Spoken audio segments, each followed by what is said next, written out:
Oh, what's up guys? Welcome to Over Gaming Videos, and today we're looking at the new update 1.6 in Minecraft, also known as the Horse update. Yes, this came out today, early this morning for us in Australia. And it adds what was confirmed in the previous launcher. We've got a brand new launcher, so if you want this update, you've got to download the new one. It allows a lot more modification within profiles and stuff like that, so that's cool. Nothing too interesting about that, but the main topic we're looking at today is horses. Oh god, there's horses, donkeys, mules, but we'll get in that. We'll get up to that in a second. But first of all, got to go through some of the new items. So we have horse armor. So we have diamond, gold, and iron. Now you would think that it would go something like this, being gold being the weakest, then iron, then diamond.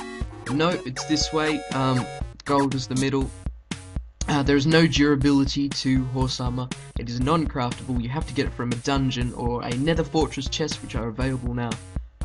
You also can get them from villages and abandoned mine shafts. There is also name tags, which I've named Dinnerbone for a reason you'll find out in a second. Hint, hint, nudge, nudge. You find those in monster in dungeons as well. We have added hay bales, which are craftable items in the game, and there have been added leads, which I'm very excited about. So leads, we'll just have a look at these quickly. Leads, you can use a lead to move around any, let's take Grumm over here. You can move around any passive mob in the game, and you can lead them around. I know this looks strange, and I'll explain it in a second. So you can lead around any mob in the game. You can right click to dismount, you'll get a lead back. But what you can do is if you right click on a fence post while holding a lead, you can place it on the fence post. Is the hay bales. These are flammable items.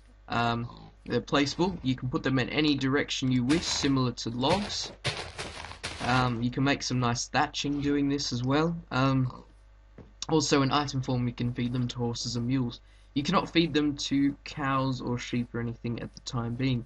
They are flammable, and they last a bit longer than wood and much longer than wool. So, I'll set up a little experiment here, just to confirm my theory. The lights will go off. Yep, wool first. Oh, okay, it looks like wood won this time. Okay, so let's move on. Charcoal's had a bit of a texture update. It's same technique to create it, just burn logs. Just looks a bit nicer, no effect on the efficiency or number of items able to be smelted. We have added blocks of coal, which are crafted with 9 pieces of coal. This can smelt up to 80 items. We'll just leave that in there to show it works. This will smelt 80 items, a lot more than the 9 coinciding coal pieces.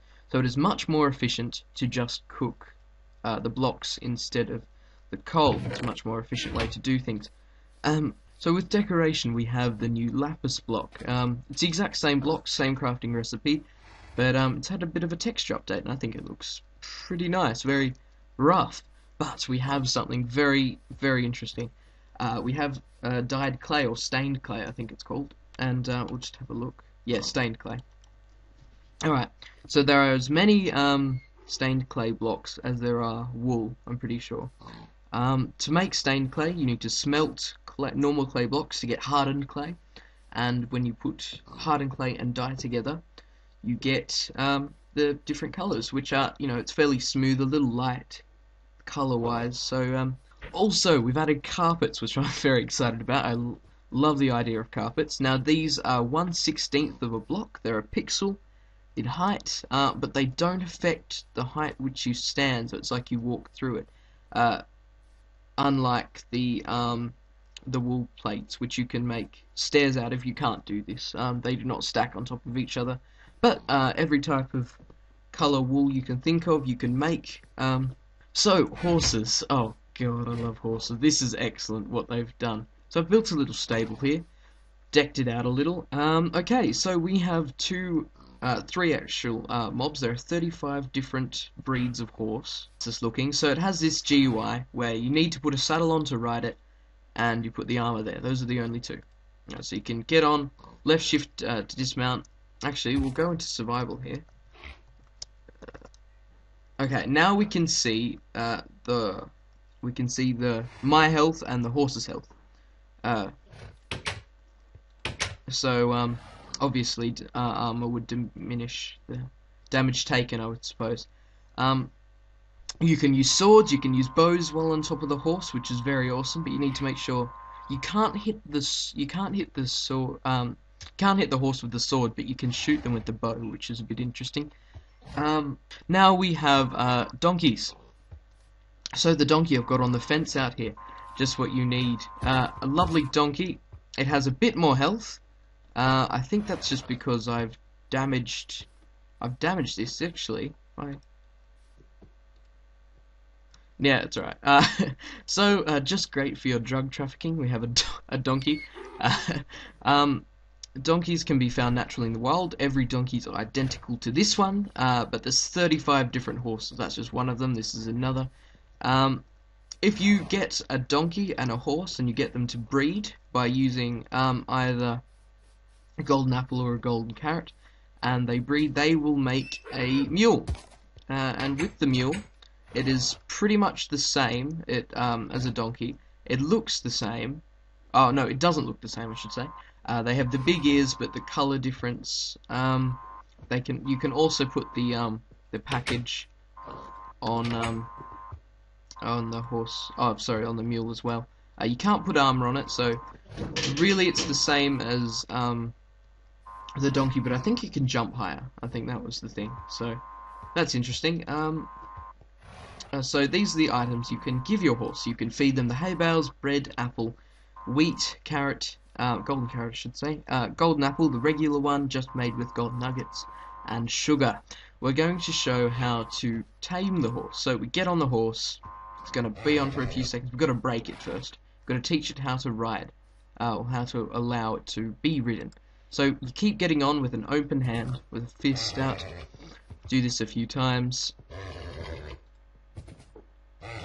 You can speed up this process by giving them sugar, but we'll just avoid that for a second just to show unmodified. Shouldn't take too. Yeah, there we go. We got hearts. So now it loves us. Now what we do is we shift, right click, put the saddle in, and now it is rideable. Let's disconnect the lead there, and we can do extreme high jumps. We can hit people. Oh. Very nice. There was a bit of lag in the old launcher, and it proved to be a little annoying actually. Like it was a bit laggy with the riding, but it looks like it's alright now. We'll just use the lead, bring him back round. Bring him over here. Oh, sorry. Okay. So we've had a look at the horses, we've had a look at the donkeys. They're all very well and good. You can fight on both, and they look pretty awesome with the armor. Personally, I like the gold. We need to get into the Easter egg. Oh yes, there's an Easter egg in this update. And alright, see this name tag? It says Dinnerbone. Who's Dinnerbone? He's one of the developers. So you can either get these name tags using the anvil. You change the name to either Dinnerbone or Grumm. Okay, that's for the Easter egg. They both work. Okay, only Dinnerbone and Grumm though. And if you name an existing mob Dinnerbone or Grumm, this will happen. Right, we flip the mob upside down. So now it's topsy-turvy. It works exactly the same. It can still walk. You can still ride it. You can ride the horse upside down.